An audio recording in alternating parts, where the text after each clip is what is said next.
Hey, so we've got this problem and it wants us to use these f of x and g of x functions to find f composed with g and then to find the domain of that.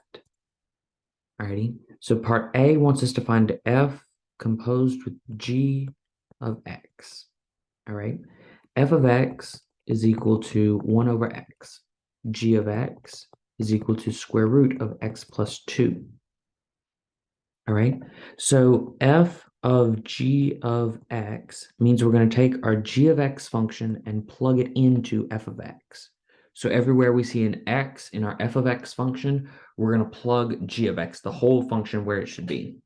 So this is f of square root of x plus 2, which is 1 over square root of x plus 2. All right. So this would be our f composed with g of x function right here. Right. And then to find the domain of this, we have that if we have a square root of some stuff with x's in it, the stuff inside the square root has to be greater than or equal to 0. And if we have a fraction with stuff and an x and stuff, this denominator cannot be equal to 0 because you can't divide by 0. If we have both of these things together, like 1 over stuff, square root stuff with x in it, the stuff inside our square root has to be strictly greater than 0. All right.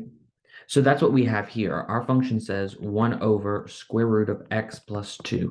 This x plus 2 has to be strictly greater than 0 because we can't find the square root of a negative number and we can't divide by 0. So we have x plus 2 has to be greater than 0. So I'm going to subtract 2.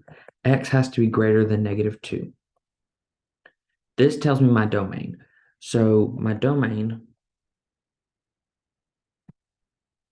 goes from negative 2, not including negative 2 all the way to positive infinity. And we don't include negative 2 because if you plugged in negative 2, you get 1 over square root of negative 2 plus 2, which is 1 over square root of 0, which is 1 over 0. And this is not okay. You can't divide by 0.